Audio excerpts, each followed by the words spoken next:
மறவாத தெய்வம் உமக்கே, எல்லாம் மகிமை மாட்சிமை உமக்கே, என்னை மறவாத தெய்வம் உமக்கே.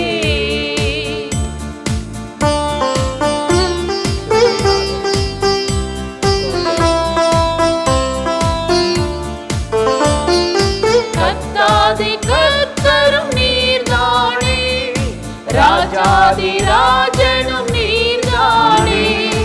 கர்த்தாதி கர்த்தரும் நீர்தானே, ராஜாதி ராஜனும் நீர்தானே.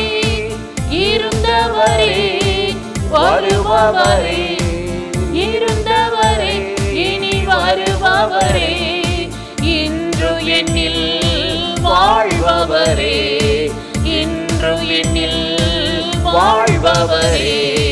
மகிமை மாட்சிமை உமக்கே, மறவாத தெய்வம் உமக்கே, எல்லாம் மகிமை மாட்சிமை உமக்கே, என்னை மறவாத தெய்வம் உமக்கே.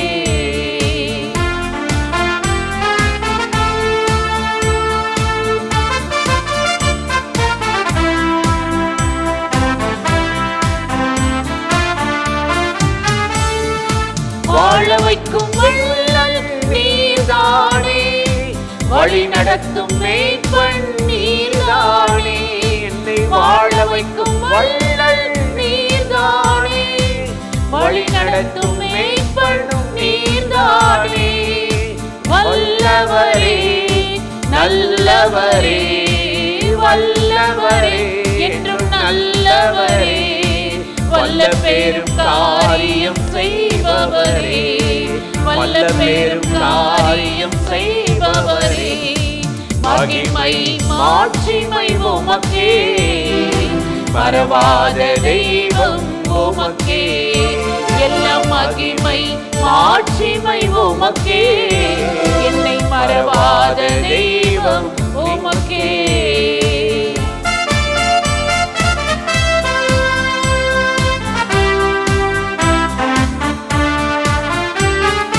கரம் பிடித்த நாயகன் நீர்தானே, கைவிடாத கண்மலை நீர்தானே.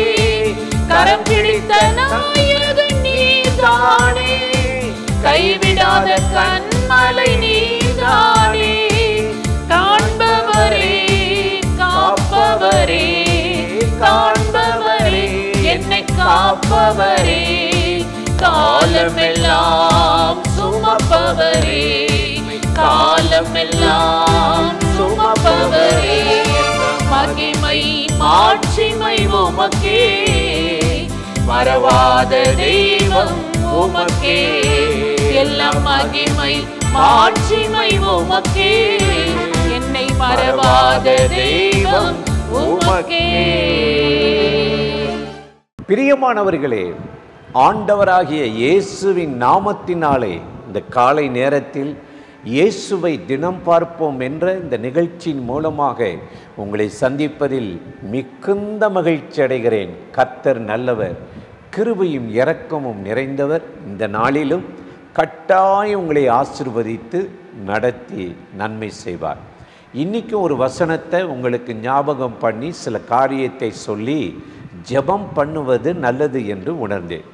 சங்கீதம் 3:5 நாம் எடுத்து வாசித்து பார்த்தால், கர்த்தாவே நான் படுத்து நித்திரை செய்வேன், விழித்து கொள்வேன், நீ ஒருவரே நீ சுகமாய் தங்க பண்ணுவே என்று தாவீது ராஜா தேவனை நோக்கி ஜெபிக்கிறத பார்க்கிறோம். படுத்து நித்திரை செய்தேன் இதுவரையும், ஆனால் இப்போ விழித்து கொள்வேன், ஏனென்றால் நீ ஒருவரே என்னை சுகமாய் தங்க பண்ணி என்னை காப்பாற்றினீர் என்று சொன்னார். எனக்கு அருமையானவர்களே, எவ்வளோ ஒரு அருமையான ஜெபம்ல. இப்படிப்பட்ட ஒரு ஜெபம் நமக்கு வேணும். இதுவரையும் காலத்தை வீணடிச்சிட்டேன், இதுவரையும் எதை பற்றியும் நான் யோசிக்கலை. நானும் என் வேலை, என் சுயநலம் தற்பிரியராக இருந்தேன். குடும்பத்தை பற்றியோ, பிள்ளைகளை பற்றியோ, எதிர்காலத்தை பற்றியோ, படிப்பை பற்றியோ கவலைப்படலை. அன்னன்னைக்கு பாக்கெட் நிரம்புதா போதுன்னு. ஆனால் இப்போ அப்படி இல்லை, விழித்துக்கிட்டேன், சுதாரிச்சிட்டேன். என்னை நம்பி இருக்கிற குடும்பம், என்னை நம்பி இருக்கிற சந்ததிகள், அவர்களுக்கு நான் இந்த இயேசுவை அறிவிப்பேன் என்று சொல்லி அவன் விழித்து கொண்டாராம். எவ்வளோ ஒரு அருமையான வாழ்க்கை பாருங்க. நம்ம விழித்திருக்கும்படி தான் ஆண்டவர் சுதாரித்து வாழும்படி தான் இந்த கிறிஸ்துவ வாழ்க்கைக்கு நம்ம அழைத்திருக்கிறார். நம்ம தூக்கத்தை விரும்பி இதுவரையும் நம்ம அப்படியே ஏனோ தானன்னு ஓடிட்டோம். சாலமோன் ஞானி ரொம்ப அருமையாக சொல்கிறார். நீதிமொழிகள் 20ஆம் அதிகாரத்தில் 13வது வசனத்தை வாசித்தால், தூக்கத்தை விரும்பாதே தரித்திரனாவாய், நீ விழித்து கொண்டால் திருப்தி, ஆகாரத்தினால் திருப்தி அடைவாய். தூக்கத்தை ரொம்ப லைக் பண்ணிங்கன்னு வைங்க, சோம்பலுக்கு இடம் கொடுத்தீன்னு வைங்க, தரித்திரராய்வீங்களா. உங்கள் வேலை ஓடாது, தொழில் ஓடாது, தரித்திரம், பணம் பற்றாக்குறை, கடன் மேலே கடன் வாங்குற. ஆனால் நீங்கள் விழித்துட்டு இருந்தீங்கன்னா ஆகாரத்தினால் திருப்தி ஆவீங்கன்னு ஆண்டவர் சொல்றார். இன்னைக்கு நம்ம தேவன் மேலே ஒரு விழிப்பாக இருக்கணும். ஜப ஜீவியத்தில், ஊழிய வாழ்க்கையில், கர்த்தரை பின்பற்றுகிற காரியத்தில் விழிப்பாக இருக்கும்படி தான் ஆண்டவராகிய தேவன் நம்மை அழைத்திருக்கிறார். சங்கீதம் 7:6 நீங்கள் வாசித்து பார்த்தீர்கள், சங்கீதக்காரன் சொல்லுகிறான், தேவனே நீ எனக்காக விழித்து கொள்ளும், எனக்காக விழித்து கொள்ளும், ஒரு காரியத்தை செய்யும், என் காரியத்தில் தயவு செய்து நீங்கள் மௌனம் ஆயிடாதீங்கன்னு சொல்கிறான். அதே சங்கீதக்காரன் சொல்லுகிறான் 35ஆம் சங்கீதம் 23, என் வழக்கை விசாரித்து நீதி வழங்கும். விழித்து கொள்ளும் ஆண்டவரே, எனக்கு நீதி வேணும், நான் ஏமாற்றப்படுகிறேன், மற்றவர்களால் துன்பப்படுத்தப்படுகிறேன் என்று சொல்லுகிறார். எனக்கு அருமையானவர்களே, இன்னைக்கு நம்ம வாழ்க்கையில் ஒரு எச்சரிப்பு, ஒரு சுதாரிப்பு, ஒரு அலாட்டு எப்போ நமக்கு இருக்கணும். இதுதாங்க விழித்து கொள்ளுகிற ஒரு வாழ்க்கை. இப்படிப்பட்ட மனிதர்களைத்தான் தேவன் ஆசீர்வதிக்கிறார், தேடுகிறார். வேதத்தை வாசிங்களே, 64ஆம் ஏசாயா 64:7 உமது நாமத்தை பற்றி கொள்ளுகிறவனும் விழித்து கொள்ளுகிறவனும் இல்லையே.